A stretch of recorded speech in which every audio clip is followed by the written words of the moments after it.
All right, everyone, let's put our first conversation this morning quickly on the road, one that focuses on the barrage of tariffs that the U.S. President Donald Trump has hit countries across the globe with, but in particular, what this means for our country, Nigeria, and whether or not we responded, plus what kind of response have we given in this regard. We're joined by a development lawyer, Eze Onyekbere, this morning to help us look at what exactly should be the ideal response to this kind of development, and in the case of Nigeria, what it is that we are missing. He joins us via Zoom live from Abuja, Nigeria's capital, on the program this morning. Barrister Onyekbere, first we apologize for the delay in bringing you on, and we also want to say we appreciate you coming on the program. My pleasure being here. Thank you. Good morning, fellow Nigerians. All right, so let's begin. I mean, first things first, right? Nothing Donald Trump has done now that comes to those who saw his first 4 years between 2017 and 2021 as a shock. However, it will appear this is the first time in real term that Nigeria is having his own share of what in local parlance we call breakfast. Are we responding at all? If we are, what kind of response have we issued so far? Well, it appears Donald Trump took up the whole world. So it's not about Nigeria. He took up Europe, his closest allies, took up Canada, took up China, and indeed every country in the world. In his idea of reciprocity, whatever you buy from the US, and then they also expect them to buy said. Well, to the best of my knowledge, since this was announced, I think it was yesterday or 2 days ago, I had the coordinating minister of economy saying, oh, the economic management team will meet to fashion out a response to what has happened. So they have not met, they have not come up with any response at all. But I doubt what kind of response Nigeria will be given, because our trade with US is not that so deep except in energy products. And then, of course, we got a slap on the wrist, one of the least tariffs that he imposed, because there are countries he gave as much as 20-something, 30-something, 40-something percent. So I don't see so much response from Nigeria officially. Rather, for me, as we progress on this discussion, I will unveil what I call the opportunity in Donald Trump's decision to hike tariffs across the world, especially for Nigeria and developing countries. All right, but now that's interesting, because we understand the United States is now also criticizing Nigeria's import ban on agricultural and pharmaceutical goods. Does that come anything close to a response in this regard? The ban had been there for some years. It cannot be, you could not have put a decision of 2015, 2016 as a response to a decision made in the last couple of days. So it cannot be a response. This has been policies we put in place in consideration of level of development to see if certain specific sectors of the economy could be made to pick up and start producing enough to supply the local market. So I don't think that's a response. But their criticism is very well noted. And for me, our response to that criticism will be to tell them that their idea, okay, of opening up the economy and the economics as well is no longer the classical economic theories we were taught. We are now discussing somebody doing something against the idea of opening up world trade, against the idea of reduced tariffs. And the WTO has said it clearly that, and even the IMF and the World Bank, everybody is complaining that this may lead the world into a recession.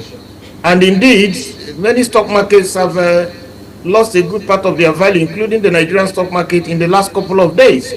So if he is expecting everybody to have uniformity of tariffs, what happens to the idea of competitiveness, of the fact that you can do something better than the others?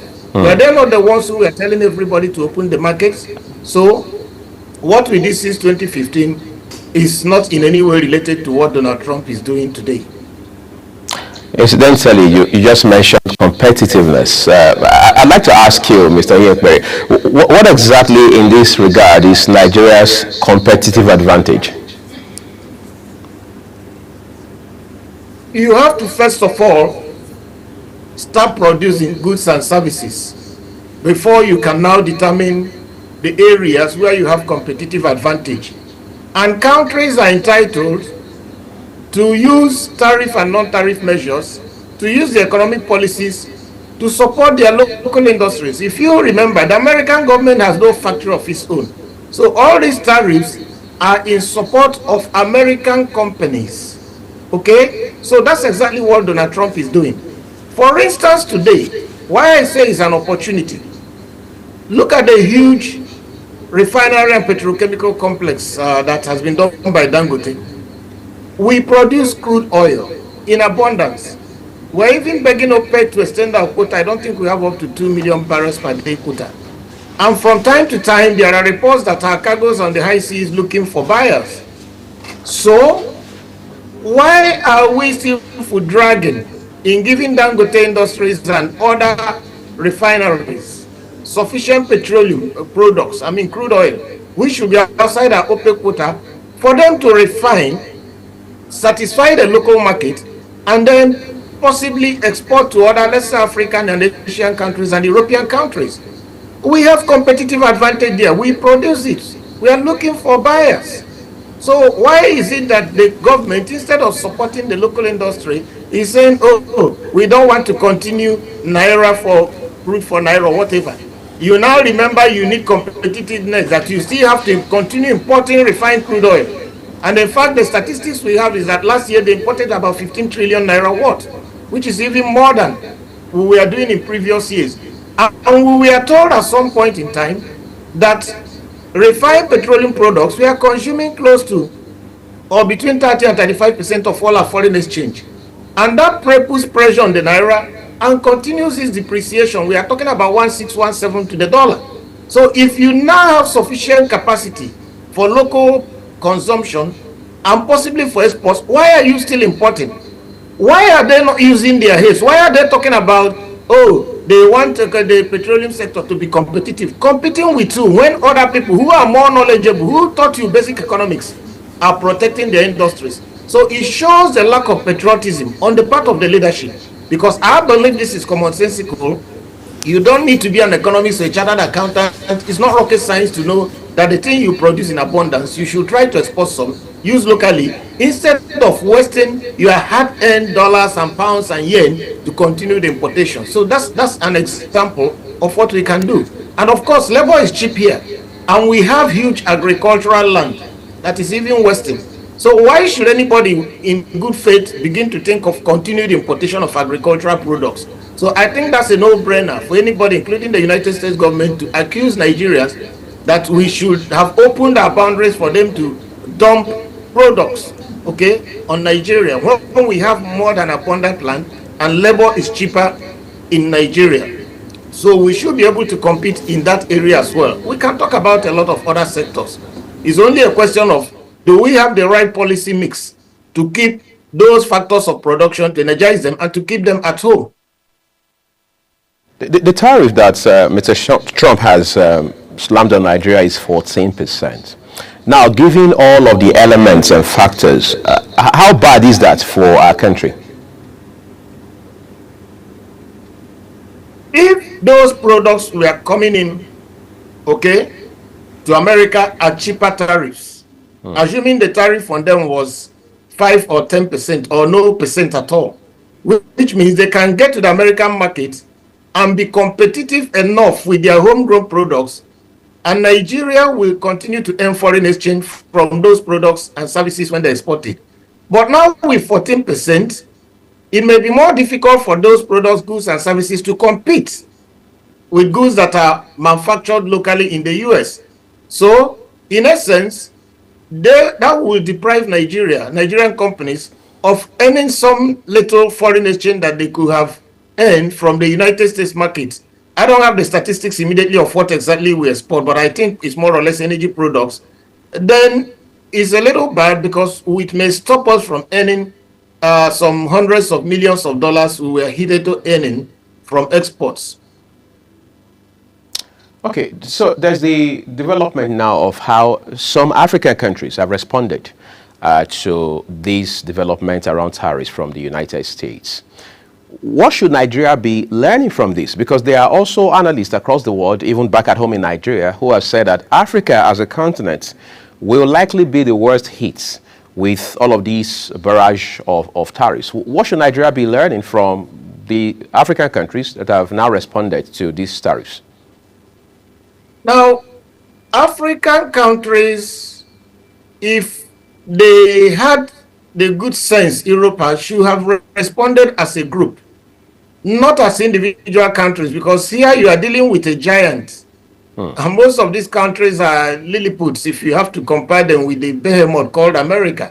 So it was better that these small countries banded together and responded to the American challenge as a group. And America may take them more seriously if they responded as a group. Of course, you see that Donald Trump is adamant.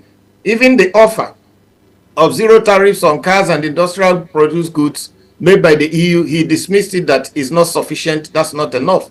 So not to talk of countries that hold no serious trading relationships or that, there's no special link between them and the US.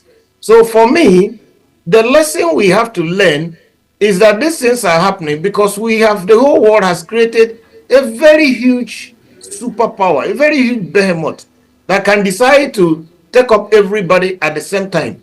So the idea, the lesson is that people should turn inwards.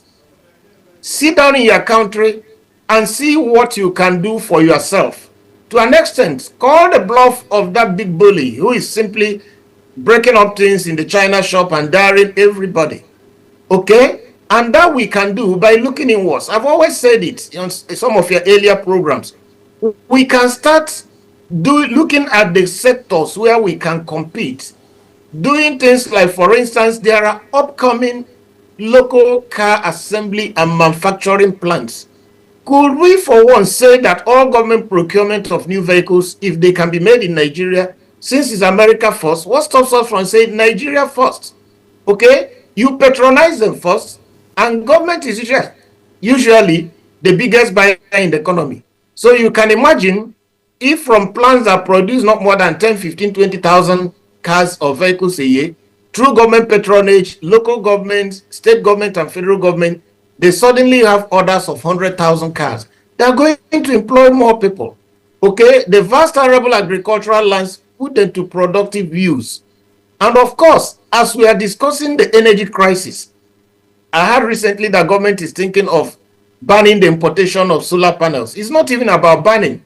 Whatever Naseni is doing, they should ramp up their productive capacity to be able to at least take up to 50 to 80% of the local market before you ban.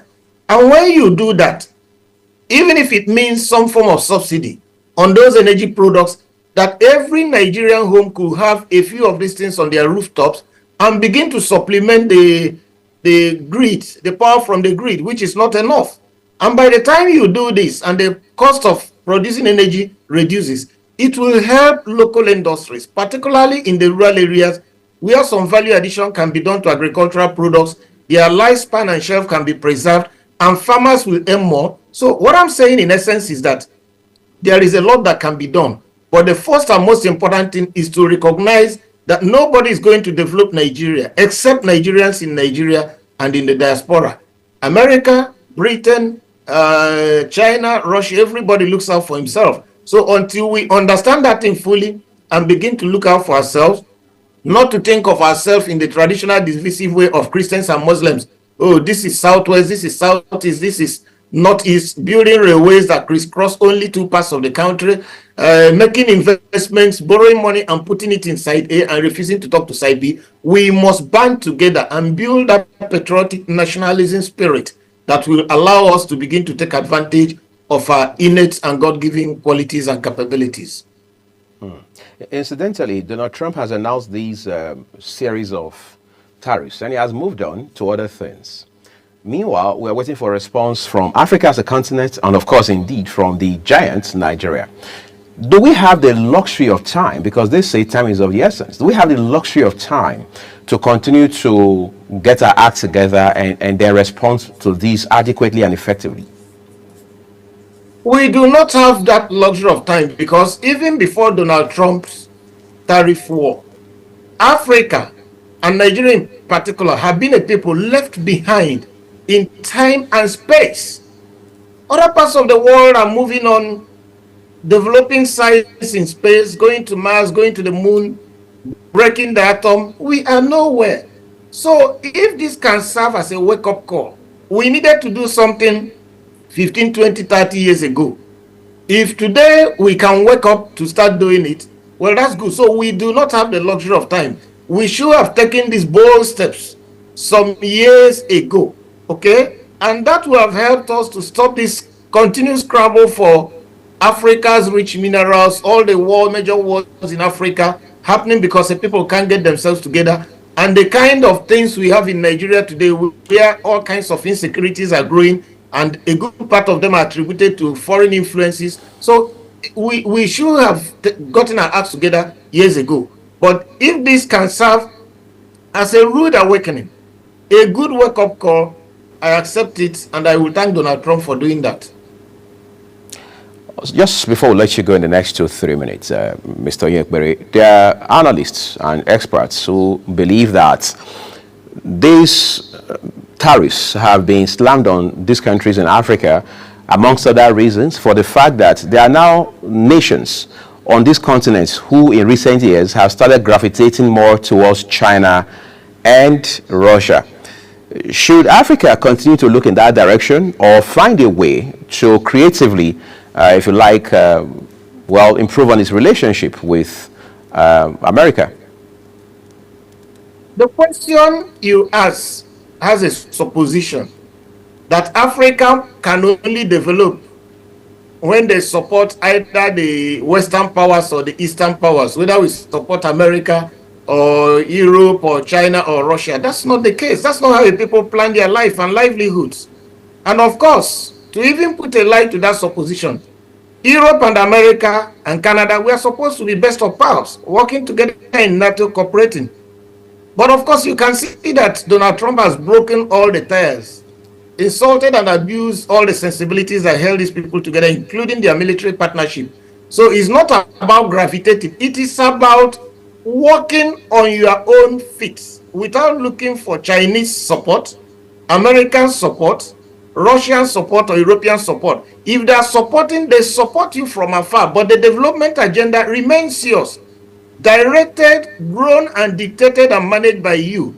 But if anybody wants to support you, he supports you on your own terms, and not on saying, oh, since we are being punished because we gravitated towards China, now let us gravitate towards America. So what stops the Chinese from also trying to see what they can do? So we are behaving like little boys that don't have a sense of direction. A slaps you, you will say run to B. B slaps you. Why don't you stop the bullies and stand on your feet and walk? And anybody who slaps you, you either slap him back or warn him that he will suffer terrible consequences if he slaps you again. So it is not about West or East, China, America, Russia, Europe, or whatever. It is about Africa being able to stand on its own feet and take its place in the sun of human civilization. Oh, great. I think that would be a very brilliant point where we are going to leave it this morning. We'd like to appreciate you for your expertise as always, Mr. Onyekpere, for your time with us this morning. And we hope you have a great day. My pleasure. This is where we take a quick break now, everyone. When we return to other issues, particularly as it has to do with the Chinese-Nigerian strategic partnership, whether it's in trade or in diplomatic relations. What exactly do they hold for both countries? We'll let you in on that after this break.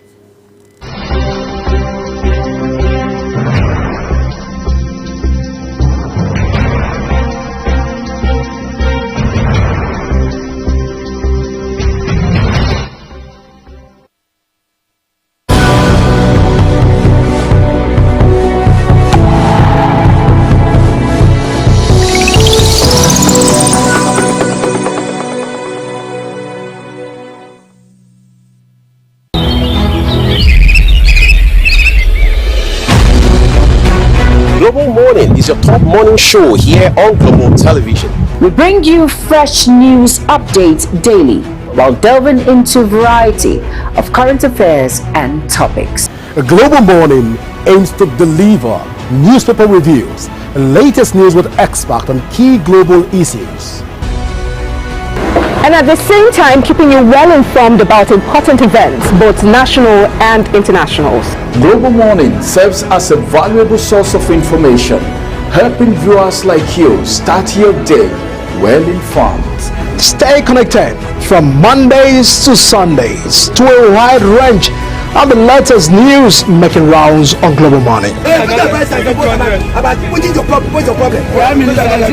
on the road to protest. The president meets all of our demands.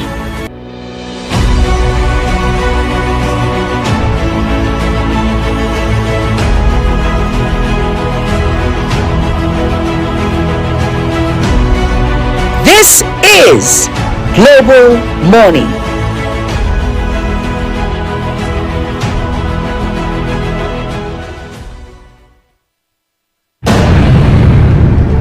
Disbursing upkeep of 20,000 naira. Know that you cannot talk about a healthy nation if you don't have means to produce your own in addition to importing. The CG is the principal actor of this because it's within her jurisdiction. Minister is a supervisor. We must run in accordance with the Constitution of Can, where you have just a single time.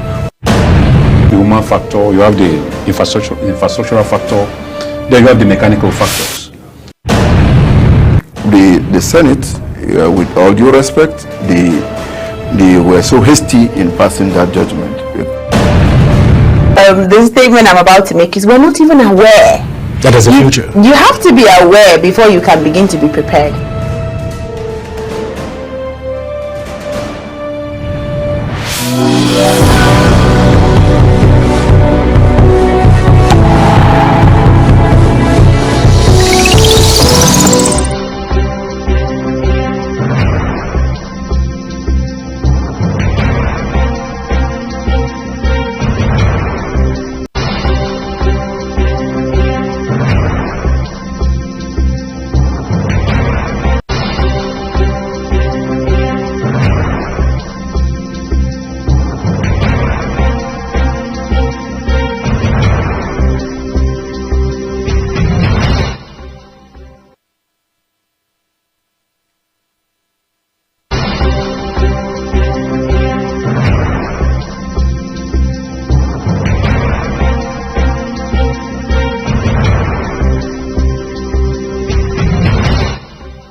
A very good morning to you and welcome to Global Morning. My name is Godwin Sunday.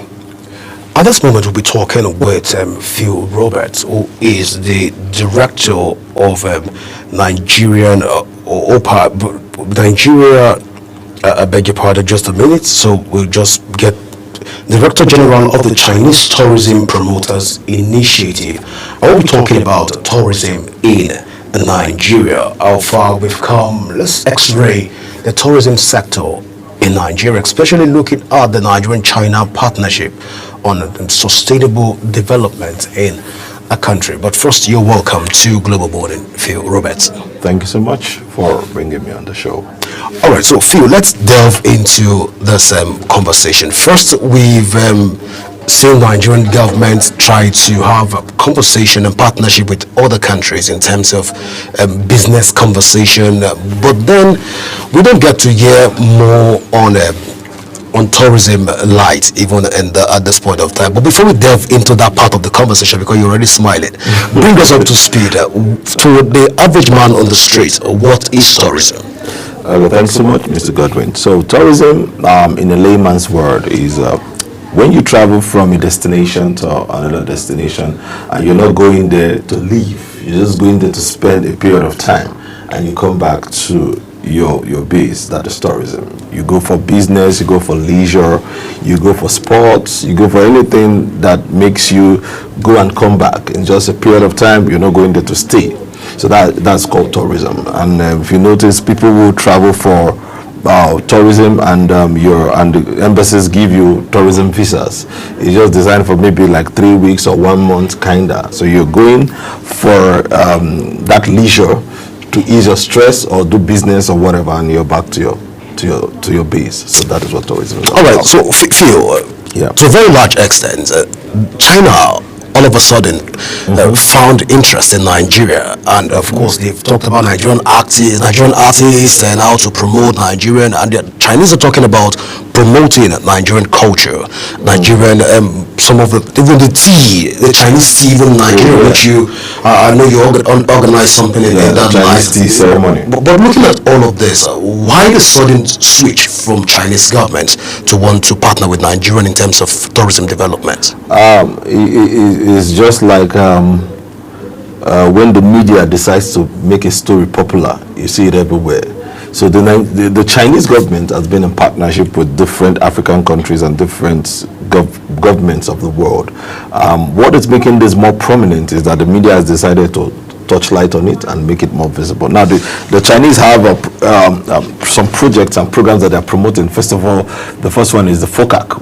FOCAC is the Forum for China-Africa Cooperation, which Mr. President was in China, in Beijing, last year, September, to obtain that loan that was brought back to Nigeria that was used for infrastructure, mining, and that was when they signed the currency swap deal with CBN and all of that. That is for the FOCAC. So the Chinese is using the FOCAC to support African countries who need some various support from the Chinese government and all of that, to see how they can help them gain their ground. Then another one is the BRI. So the BRI is the Belt and Road initiative of the Chinese government. So the Belt and Road initiative of the Chinese government is a project designed for the belt is countries that are connected to China through the sea, through water, ocean. Then the road is countries that are connected to China via road. So that's what's called the Belt and Road Initiative. So the Chinese is using that to see how they can empower and support different countries of the world, to see how they can bring them up to speed. Because China is overpopulated, a country that is filled with more than 1 billion people. You're supposed to know that they will look for different things to see how they can help their people. That is a government that is working. That is a system that is working. They are looking at for what they can do to support their people. So that's why you see a lot of Chinese are populated everywhere, spreading out, looking for how they can get more support for their people, how they can get more food, more mineral resources and all of that, because everything has been pushed up, and it's been exhausted. So they're trying to see how they can get a whole lot to sustain their economy. And Chinese is not looking at what they can do for sustainability today. Chinese is looking at what they can do for sustainability for the next 100 years to come. So that is how they are their thinking is. And I used to tell someone, in my travel and my stay in China, there's something beautiful about China, that Chinese that I found that is that the Chinese government will look at your idea. You have an idea, they will ask you questions, put it in a panel, and if you pass through, they give you funding. Like right now, like in Nigeria, we have different local governments in Nigeria. So the Chinese government gives each local government funding for their local government projects. So each local government must do a project every year. So imagine a local government deciding that they want to do toothpick, and that toothpick they need $500 million. The Chinese government, through their various support systems, will give the local government that $500 million. And as a local government, they also have monetary and evaluation systems that you will bring back that money to the government. You understand? And they do it in a way that if you meet up the target, next year when you ask for more, your budget is increased. You understand? That's why you see the Chinese are in every nook and cranny of the world, trying to see how they can market, how they can push and all of that, and get more opportunities to China. All right, so Phil, when we started the conversation, I did mention that Nigerian, in terms of partnership, Nigerian government is, last I checked, the Ministry of Tourism, created by President Buhari Muhammadu, immediate past president of Nigeria, was merged with other ministries in order to help reduce costing and also ensure productivity. That was one of the reasons that was given by the President Bola Tinubu's administration. But in terms of tourism, we've not seen Nigerian government partner with other countries in order to grow our tourism sector. Rather, we're seeing other countries trying to partner with Nigeria in order to grow the tourism sector. At this point in time, is it that Nigerians don't know what we have in our country, or we're not ready to utilize some of the things that we have in order to expand the frontiers of conversation around tourism in Nigeria? So one of the things that Mr. President did, President Bola Ahmed Tinubu, what he did when he came into power was establishing the Ministry of Tourism, and that was a game changer for tourism, because the tourism is a major gold mine. But at the end of the day, I can't tell what really happened. The ministry was now merged with the Ministry of Culture, with the Ministry of Arts, Culture, Tourism, Creative Economy. You merge like 4 major ministries together as one, and you don't even have a Minister of States for that ministry. So everything under the Ministry of Tourism, blah blah blah, is under the Minister of which is Barrister Hanana Tun. And if you notice, she's always traveling because the workload is really so much. Now, I used to say that until a government finds an importance on a particular thing, they will not give it attention. Now, the reason why it looks as if tourism in Nigeria has not really gotten to where it is because so much importance has not been given into it. Now, when the minister was made the Minister of Tourism, Minister Lola Adejon, she was doing everything to make sure that tourism thrives. So the news about Nigerian tourism was now growing. And all of a sudden, I don't know who gave that advice, they merged the ministries. Now, you see, tourism has now a little bit come down. So that is the issue we are now having in tourism. Now, in tourism, we have what we call inbound tourism and outbound tourism. So inbound is when you decide to promote your tourism opportunities, tourism offerings, do a whole lot in your own country, in your own space. Now, outbound is when you decide to take what you have and take it outside to go promote and let people come into your country. Now, some of these countries that come to Nigeria to market their tourism do what we call outbound tourism. So they are coming to Nigeria to market their products and tell you, oh, come to Dubai and see what we have. Come to China and see what we have. Come to Singapore, come to this, come to that. They are inviting you to come to those countries to see their own tourism. So it's not their fault that you don't want to sell your own tourism potentials. Nigeria is blessed with so many tourism opportunities. When I did tourism across the Niger, trekking from Abuja to Delta, what was I trying to do? I was trying to promote the Nigerian tourism opportunities and the offerings we have, the untapped potentials of Nigerian tourism.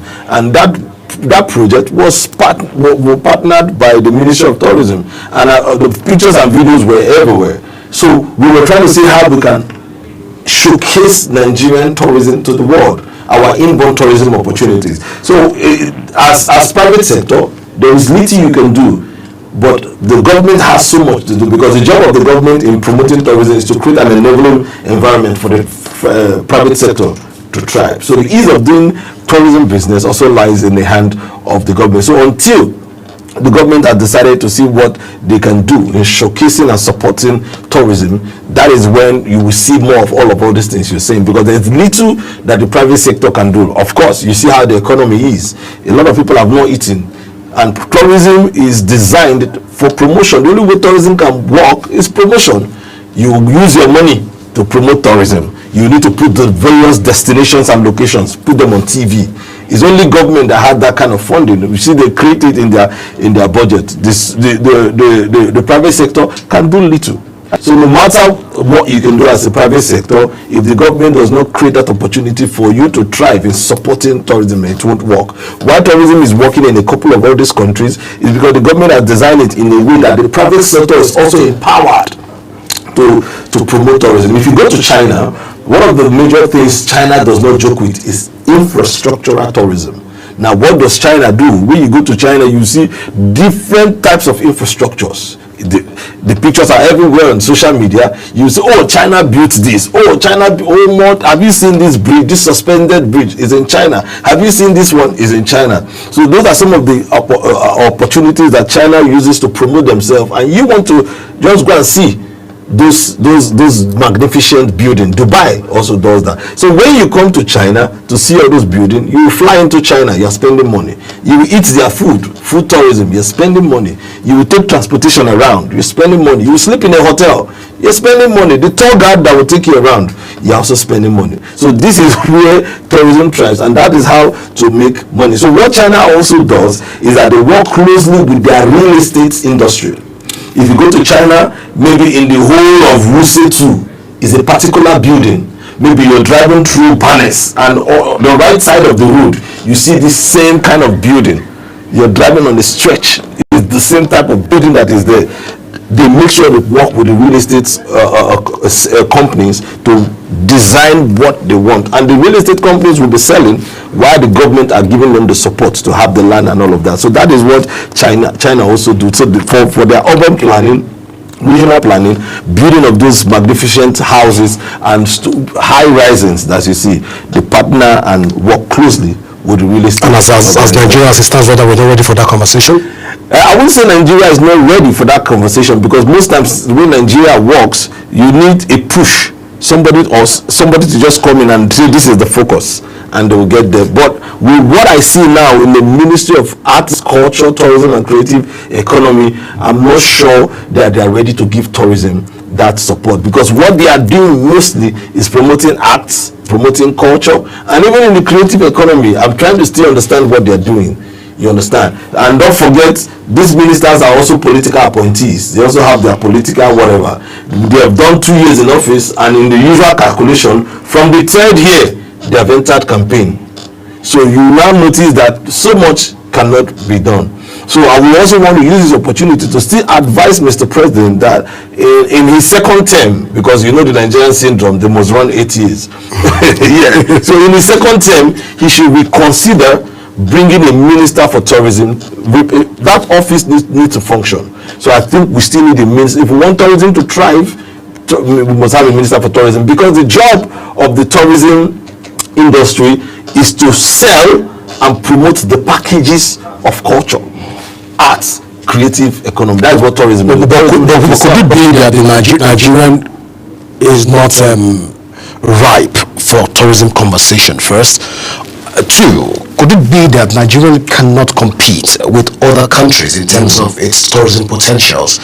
Because looking at all of this concern and talking about sustainable development, especially when you talk about the fact that the economy is a bit tough right now, could it be that some of these factors are one of the reasons why the government is not looking inward into inbound tourism as it stands right now? So one thing about tourism is that tourism is a gold mine. Tourism is your everyday life. You see, me coming live on your station is what we call broadcast tourism. Oh, there's a broadcast tourism. Of course, that's what I'm saying. Tourism is like, we have food tourism, which is gastronomy. We have sports tourism.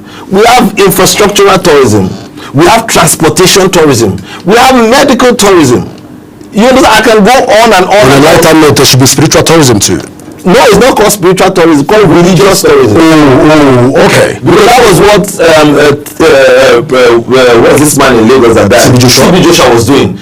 You travel all the way into Lagos to come and attend TB Joshua's program. You go to his church. You watch the miracle and healing. And when you travel from South Africa to Nigeria in Lagos, he has hotels there. People stay in the hotel. Some people will stay there for 1 week, 2 weeks, 3 weeks before they are being delivered. You know, and they spend money.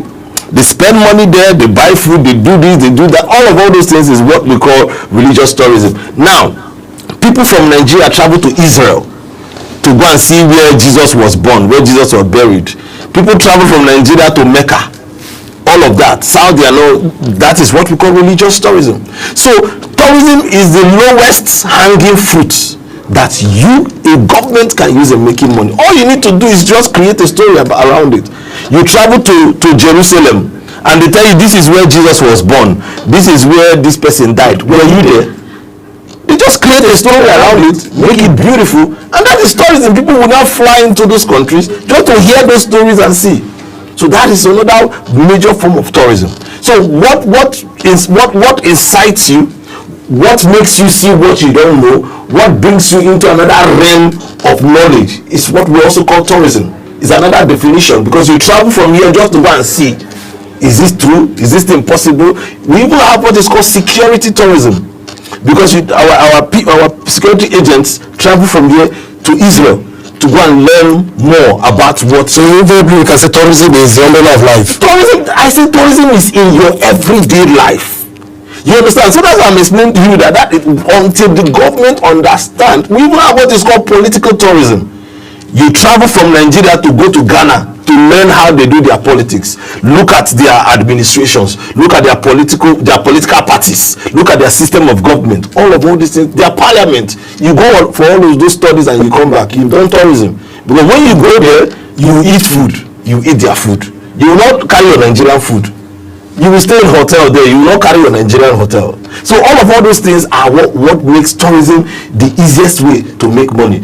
And imagine if I'm a tour guide and you come into my community, and let's say there is this lake in my community that we see in those days during the war, when our parents or our grandfathers, when the British attacked them, they usually run. Once they cross that lake, the British cannot cross that lake. The white people will die inside, or just a spiritual thing you create around it, and people will travel from Israel, from US, from Britain to come and see that lake.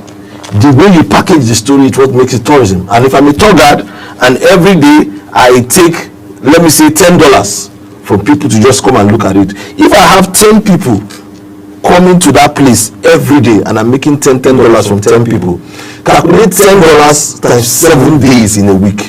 Calculate $10 a day times 30 days in a week. What are you looking for again? So these are some of the things that we see. Even in Uganda, we have what is called sex tourism. Because these guys from Europe, these women from Britain and all of that, they travel to those countries to go and experience those African men. Just to go and experience them.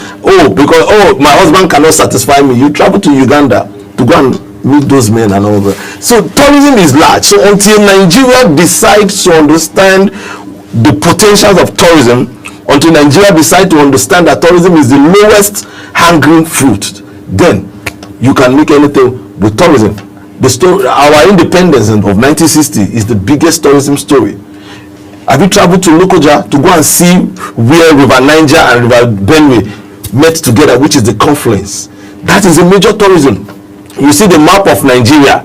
You see that wide that crosses like this. You see where they meet is in Lokoja. That middle is in Lokoja. That is why it's called the confluence, where River Niger and River Benue meets together. The story of Lord Lugard alone, the exploits of Lord Lugard in Nigeria, in Lokoja, in Kogi State, is a major tourism story. Where Lord Lugard and his wife or girlfriend sat down from top of the mountain, Mount Panti, and looked at it and said, wow, this place is beautiful. The marriage of the River Niger and River Benue can be called Niger area, Flora Shaw. And she looked at it, she said, wow, this can be called Niger area. That is where Nigeria got its name from, Niger area, River Benue and River, because every time Lord Lugard climbs on top of the mountain, Mount Patti is the highest mountain. He climbs there just to look at the movement of the slaves, how they are passing through, because the abolition of slave trade was done, and they put some codes and ethics on how you can move the slaves and all of that. And Lord Lugard usually go there and he will use his vernacular and looks at to see how they are moving the slaves, if they are suffering them or whatever. So when she traveled all the way from England to come and see her boyfriend, and they climbed on top of the mountain, she was amazed with what she saw. She was like, wow, this can be called Niger area. That was where Nigeria got its name from. If you go to Lokoja and you visit Mount Patti, that place where Lord Lugard was always standing, sitting down to watch the movement, is still there. When she came into Nigeria, that period, Flora Shaw, to see Lord Lugard, they were operating the British, is it Voice of England or whatever, that radio, the mast, the tower that they used to transmit from Nigeria to Britain, that radio station they built that time, it's still standing. The oldest tree that Lord Lugard used to lay his back and look at movement, that tree is still there. The first bank ever built in Nigeria was built by Lord Lugard. The bank is still there.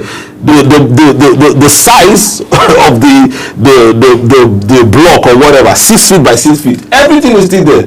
Where Nigeria, the southern and northern processorate was done, where those parks were signed, all of that is still in Lokoja.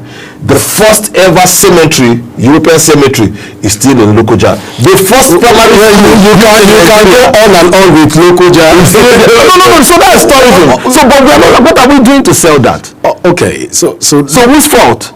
Well, let's look at this tourism again from another light right now, even as a country and as a people. A lot of people will argue that the tourism sector right now is not attractive. That's why the government doesn't want to have conversation around this area. So, because looking at all of the mismanagement across the various tourist centers across the country, so the government will want to delve into this, and this can be used as an excuse of why the government want to shy away from having conversation around tourism.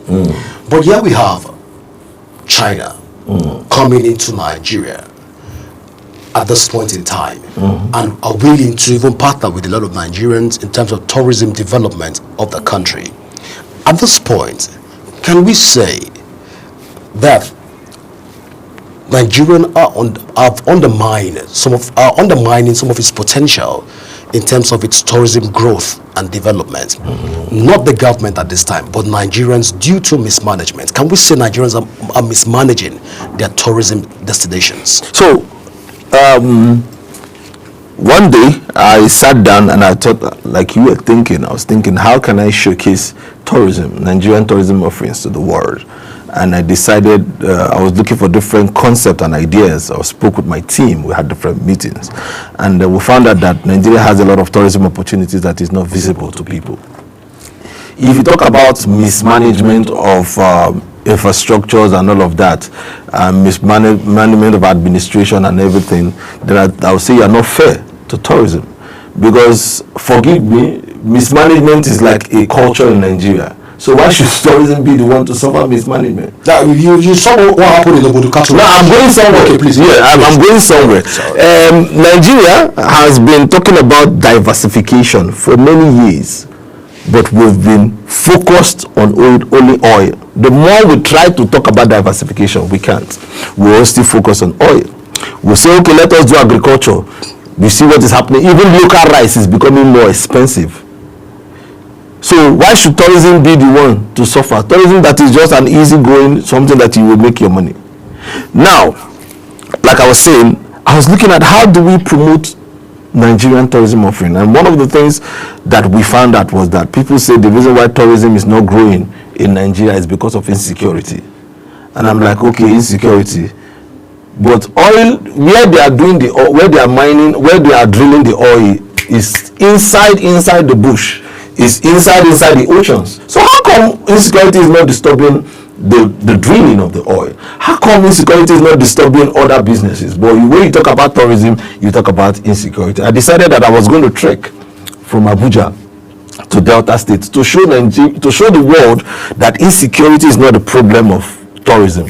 That tourism, what is hindering tourism growth is still on the government. Because if you want to go to a place for tourism in anywhere around the world, if you want to go for tourism, one of the things you also need to make arrangement is for your security.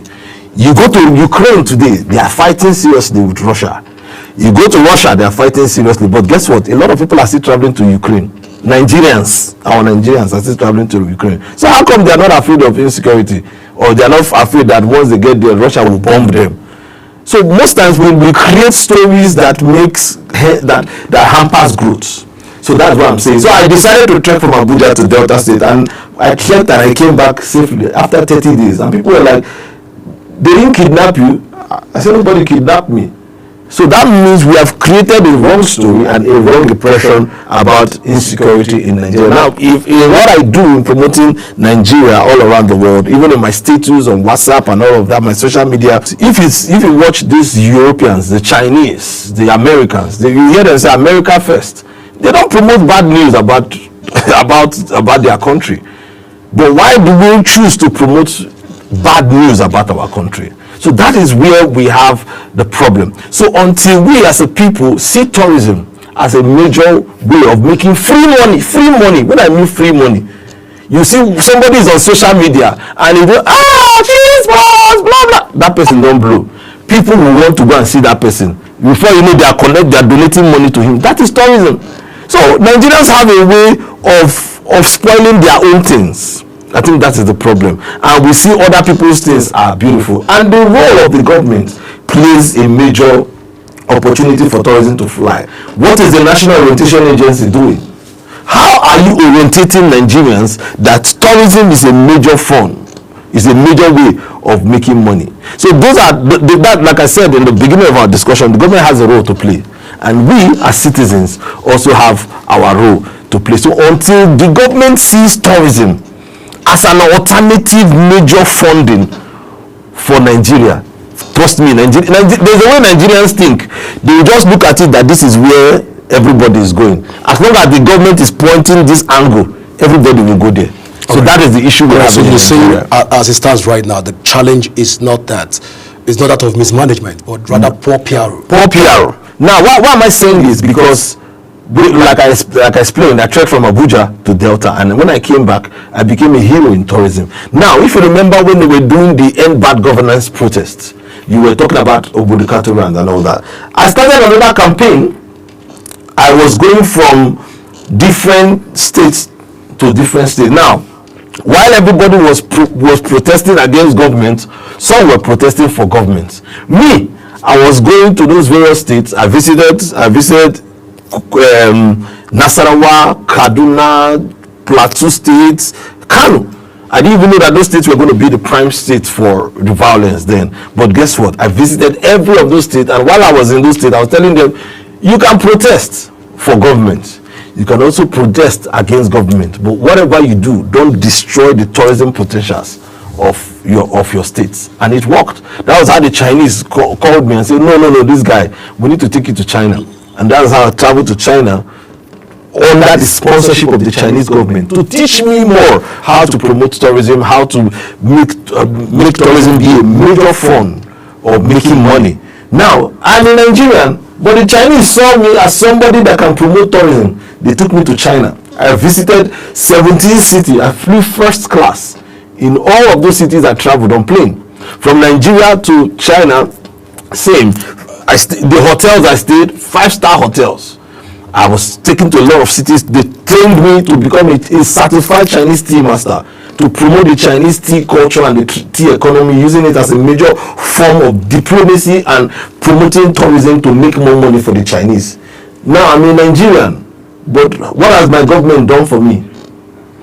We'll come back to what has the government done for you. So that's we'll come back to what the government has done for you. But then there's a twist in this partnership deal. Yeah. Which a lot of Nigerians are scared, even looking at the Nigerian-China relationship so far. And that is the fear that it will further lead to neo-colonialism syndrome. It will further lead to a state where Nigerian becomes like a master-servant relationship, where the superpower begins to control the lesser superpower in this particular thing. And that's what the fear is. But you have seen most of what the Chinese government is proposing to Nigeria in terms of a partnership. Are there no fears that this will actually materialize? Even the fears of Nigerians will come out to play in the next 10-15 years from now? So I visited China. I visited China a couple of times, but there's this city in China called Guangzhou. So Guangzhou is like the Nigerian arm of China, or the African. Let me use the word African arm of China. When you get to Guangzhou, you see lots of Africans are there, and a lot of those Africans that are there will have more of Nigerians. I had a meeting with Honorable Peter. He's a chairperson Nigerians Association in China. Now, and we had a discussion. He was telling me, Ambassador, do you know that in this Guangzhou that we are, the prime area of this Guangzhou, I can count more than 50 Nigerians. More than that? He has their personal phone number that are staying in houses worth over 500 million RMB. Now, those prime areas are like places like Maitama, Asoko. These are Chinese, so these are Nigerians. So Nigerians, they are staying in prime areas that even some Chinese can't even stay.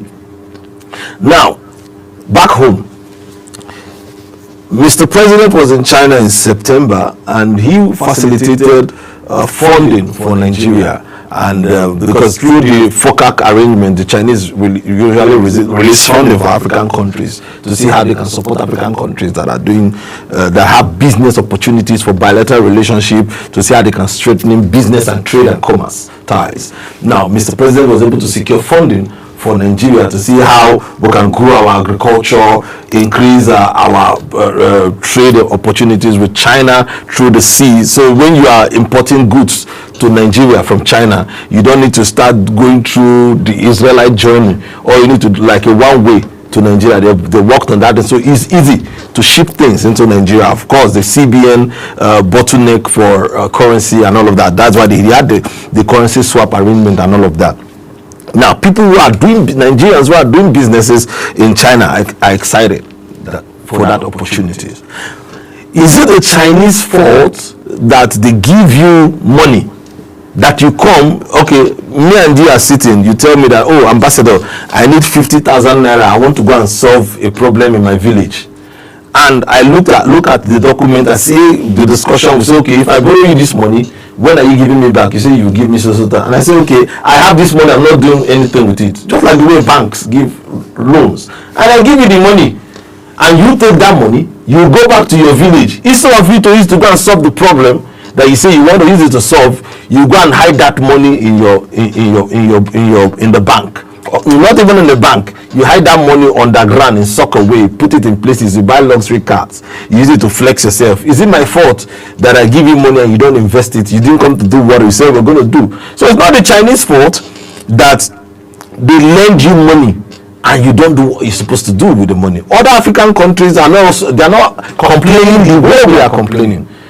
So the reason why a lot of people are saying, oh, the Chinese is bad, Chinese is because you came to me to borrow money, and we had an understanding that if I give you this money to build your infrastructure, so time you will pay me back. And when you refuse to pay me back, what should I do?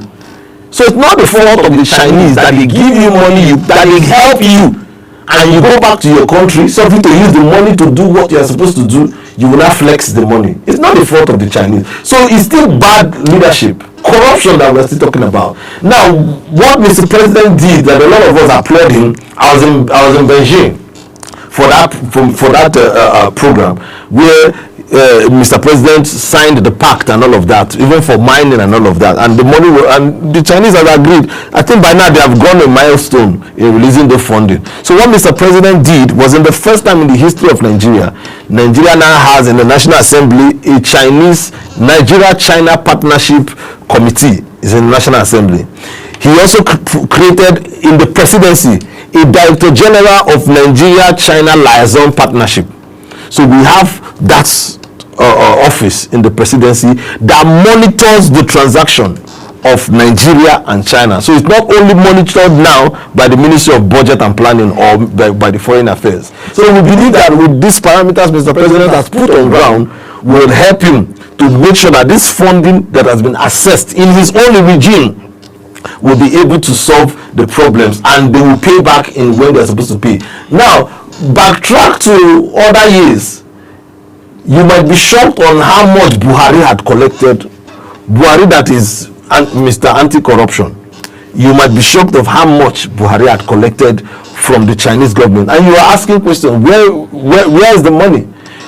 there was an article published some time ago where we found out that over $500 million or billion naira was released from the Chinese government to Nigeria for I can't remember, but that money was not diverted by Lai Mohammed to do this NTA digital transmission, whatever. And I asked questions, I said, where are all these monies? So it's not the fault that the Chinese give you money and you don't use it to do what you're supposed to do. So you're saying that there is no cause for alarm, even if we do what we're supposed to do. If you do what you are supposed to do, I don't think there is any cause for alarm. Until Nigeria builds a system to hold people accountable, we will continue like this. You don't have money to do anything.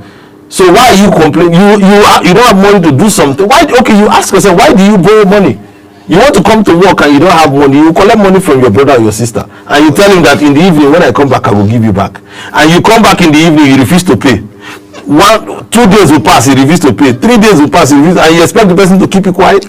So those are some of the challenges we're having. So it's not the fault of the Chinese, it's the fault of the Nigerian system. Well, Phil, I understand that Phil didn't come alone this morning to the studio. He came with quite a number of students from the Chinese business school, and of course we'll have to just pick one of them to ask what's going on in the Nigerian business, in the China business school. Of course, if to know some of their policies and also some of what is being taught in the school. But at this point, I want to say, Phil, thank you so much for being a part of the show. Thank you so much. All right, when we return after this break, we'll talk with some of the students that are coming from the China Business School to know what's going on in the school. Please stay with us. Global Morning continues in a moment.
All right, welcome back. Right now, one of the students that is going to be talking to us right now is Chanel. And but first, I don't know how to say good morning in China. Chanel, you're welcome to Global Morning. Good morning. How do I say it in China? How do I say that in China? Belgium. Belgium. I'll say Belgium to say good morning. No. How do we say good morning in China? Niao. Niao. Niao.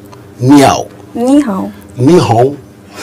Okay, that's quite interesting. So what's the Chinese Business School program all about? And of course, why choose the Chinese Business School? Okay, so talking about Chinese tourism, is a big platform for people to like experience things. People travel from different countries to experience stuff. Like we see the Egypt, we talk about the mummies there. People actually fly from different places just to experience such type of thing. So talking about Nigerian ex-Chinese tourism, people see things online. Okay, we have the good and bad side of each country. So I feel like in major countries, the internet, some people choose, or people feel like, okay, here this is what I want to see. The internet has a lot of influence on people, so depending on how you see it. So I feel like the Nigerians need to take tourism very seriously, and in terms of the Nigerian and Chinese people, I feel like the relationship that we're having is getting strong, like he said. So I feel like in years coming, the Nigerian tourism will be strong. All right, in the years coming, Nigerian tourism will be better. Well, that's how far we can go, Chino. Thank you so much. I don't know how to say thank you. Is it Chao or how do we say it in China? Or whichever way. We'll go for this short break and when we'll come back, we'll be talking more on Global Morning. Please stay with us.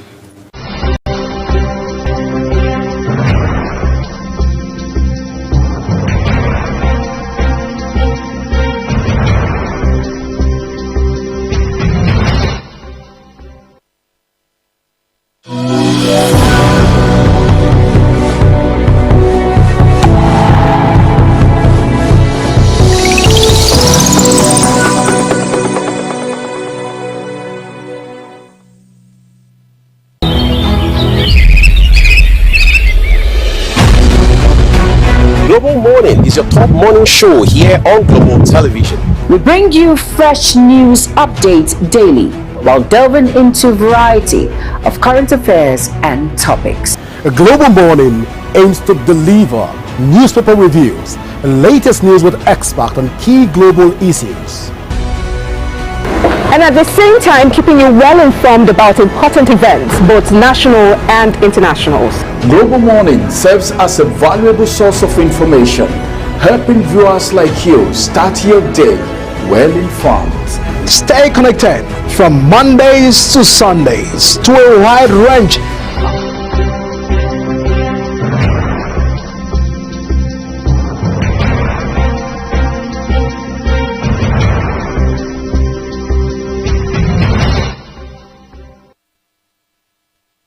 All right, welcome back. Mr. Oyi, you didn't even, I know you've been following the conversation, and you, of course, I've learned China this morning. I've learned Ni Hao. No, I can't speak Chinese just yet. I've learned China this morning. It's quite an interesting. At first, when I heard in here, I thought it's Huaibo. Oh, the similarity in both languages, right? You know, my language and the Chinese people, I think we share similar origin. Well, people say there's a basic difference between both of them. They say for Chinese, it's more like a combination of cutlery and breakable plates all falling against themselves. But for your language, the difference is that it's just the cutlery alone, all right? Knife, fork, and spoon. let me pretend like I didn't get that part of the story. But at least I've learned China. That's the most important thing for me. Wow, and that's an edge for international engagements, right? Most definitely. Of course, we need to bring in the Chinese ambassador. When it comes, we'll get to talk to him. Switch from English. So those of us who are going to be watching, maybe from home, will have to depend on maybe that sort of thing, or subtitle. We'll see how that plays out in the days ahead. We'll get to talk more even on Chinese and talking about the partnership. The most of the fears for most Nigerians is the fact that we are already Nigerian. The depth of this country right now, it's disturbing. The debt profile of Nigeria is disturbing. Quite astronomical. Yeah, right? So now looking at Nigeria entering into partnership with other countries and what will be the relationship, won't it amount a master-servant relationship and these fears. But of course, we've been able to talk deep and we've gotten to know that nothing to fear if Nigerian can discharge its own part of the bargain. There is absolutely nothing to fear. I totally align. So we'll keep fingers crossed and see how this comes out. Right? Well, this is how far we can go this morning on Global Morning. We want to say thank you so much for being a part of the show this morning. I am Godwin Sunday. I'm Uyi Agumafwebe. Thank you everyone for watching. Enjoy the rest of it.